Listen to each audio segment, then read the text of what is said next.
Well, before we get raw, Brian, you and we're going to get raw here. But first, I think some other people may be raw coming up. May feel like they got shafted a little bit. Is this going to be a Starcade moving out of Greensboro situation? They are moving the all American iconic Royal Rumble over to Saudi Arabia in 2026. They're going from Indianapolis this month to Saudi Arabia next year.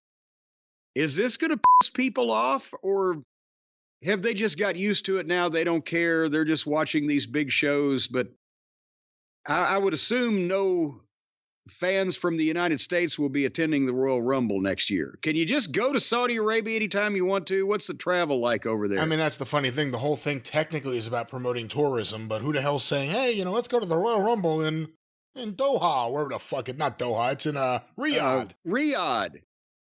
I've never spoken to anyone in my life who said, yeah, I took a vacation to Saudi Arabia. Yeah, I saw these great propaganda pieces hosted by Michael Cole, and I said, you know what? I just gotta go over there. No one said that. Well, but I mean, is it a thing even? Do Americans often go to Saudi Arabia? Yeah, if they're secretly selling arms, sure. Well, no, that's what I'm saying is that they're trying to, what is the term, sports wash Saudi Arabia by bringing all these sporting events, but do average American people, maybe the golf fans or whatever, they got a lot of money, but do average American people, average American wrestling fans, is anybody in large numbers of any kind going to events in Saudi Arabia, or is this just to be broadcast from there to make them look good? I think that's the primary focus. And in terms of your first question, I think this pisses off anyone who pays attention, but not enough to not watch the free stream at 1 o'clock in the afternoon. Well, there you go. At least we won't have to stay up late next year. This is WWE now. This was WWE under the last few years' events. Everything is for sale. Everything. Don't be surprised when WrestleMania ends up in Saudi Arabia. Don't be surprised when anything ends up anywhere at this point. So it sucks. I mean, the other thing is, if you're really thinking about it, now they have this. They have that show at the end of the year where the two world champions fight for a belt that gets left behind. Does that mean that if there's ever someone who gets over beyond the biggest star they have, if right now there was a wrestler that emerged and quickly was over more than Cody and Roman and CM Punk, could they ever get a push to the top if they have a problem with going to Saudi Arabia because of the behavior of the Kingdom of Saudi Arabia? I mean, well, that's the interesting thing. You're basically, if you're someone who has any problem with that now, if you want to get a push in WWE, you can't say it. There was Sammy didn't go for a while. There was a couple people that didn't go, but they weren't. It wasn't a make or break. Oh, this is our main event, and that was a while back. That was with Vince. With these, but now here you mentioned something else too. They can't have the show at the end of the year where they have champion versus champion if the Royal Rumble is going to be in January. So what are they going to do with that? But the point I was going to make, why can't they? Why can't they? 2 months in a row, giant shows in Saudi Arabia. Is that even a hot shot in Saudi fucking Arabia? I mean, unlimited money. Unlimited. You think Tony Khan is unlimited money? This is oil money. Well, yes, but still, whether it's greasy or not. But also, I was trying to go back to a point. Now I fucking blanked on it again. Oh, the thing is, they were paying $50 million, we are told, for these super shows in Saudi Arabia. Do you think they paid more? They almost certainly paid more for the Royal Rumble, didn't they? If you were Nick Khan and you had an asset and you were selling it, you would certainly charge more for a Royal Rumble or a SummerSlam or a Survivor Series or a WrestleMania.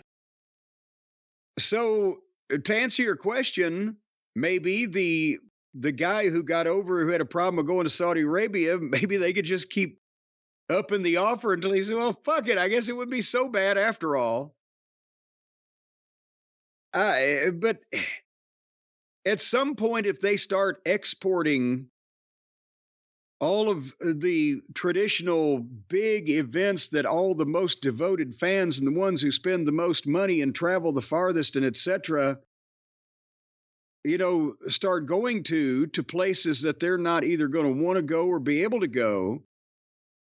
And I mean, it could create one of those bad taste in the mouth backlashes.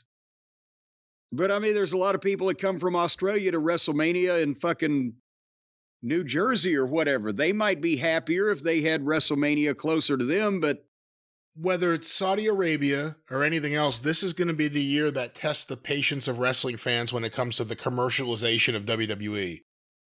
When it comes to advertisers on the ring mats. Yeah. Commercials on Netflix. I mean, just all sorts of things selling the Royal Rumble, which means WrestleMania is next. Royal Rumble's 2 to WrestleMania. So that's the big one that'll be sold next. I have a statement here from...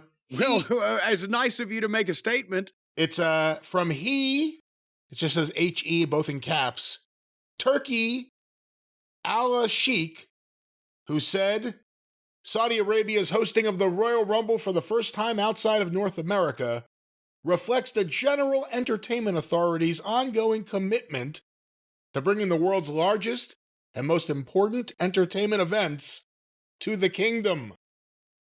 Through this partnership with WWE, we aim to enhance the entertainment sector and deliver a transformative experience that attracts a wide audience. Yeah, if you don't like it, we'll chop your head off. That'll transform you. They said what it is right there out loud. They're trying to buy everything they can get. They're going to try to buy everything. The Academy Awards, the Grammys, anything you can think of, they're going to try to buy. They've taken over golf. They're going to do this with everything. Have we got a contact over there in case they want to buy us? I'm not going to sell to the Saudis. Well, I don't know now. If we could find a nice one like Tony Khan, it would be our friend too. Is there a Saudi Arabian Tony Khan? I don't know. Could we get a Saudi Arabian Tony Khan to start us a wrestling promotion?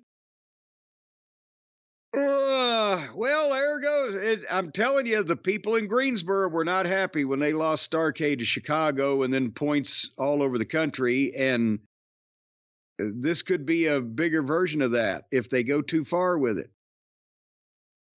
And I don't think, going to Wembley Stadium would be considered as an act of treason, but a lot of Saudi Arabia...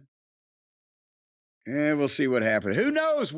Saudi Arabia may own this country. Since we're going to be for sale too, starting January the 20th. Oh, well, what have you got for sale over on the Arcadian Vanguard Network this fine week, young man? Nothing. Everything is for free. No paywall, no clickbait. Get your wrestling news every single day from thewrestlingnews.com, the morning wrestling newscast. Available wherever you find your favorite podcast, on YouTube, and of course, directly from thewrestlingnews.com. Want to make mention of Shut Up and Wrestle with Brian Solomon, the best of Shut Up and Wrestle. Volume 2 is out right now. Here, RVD, talking wrestling psychology and training with the Sheik. Here, a tribute to Ole Anderson. Here, Gary Capetta's young wrestling memories.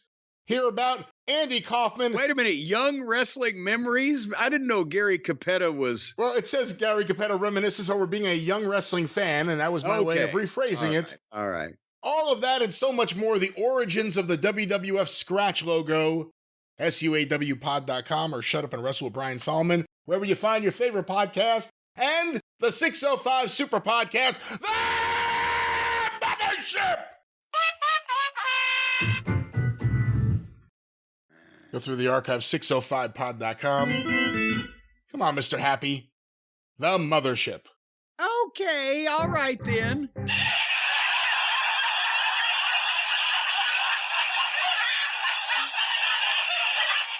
Yeah. Yeah. Oh, yeah.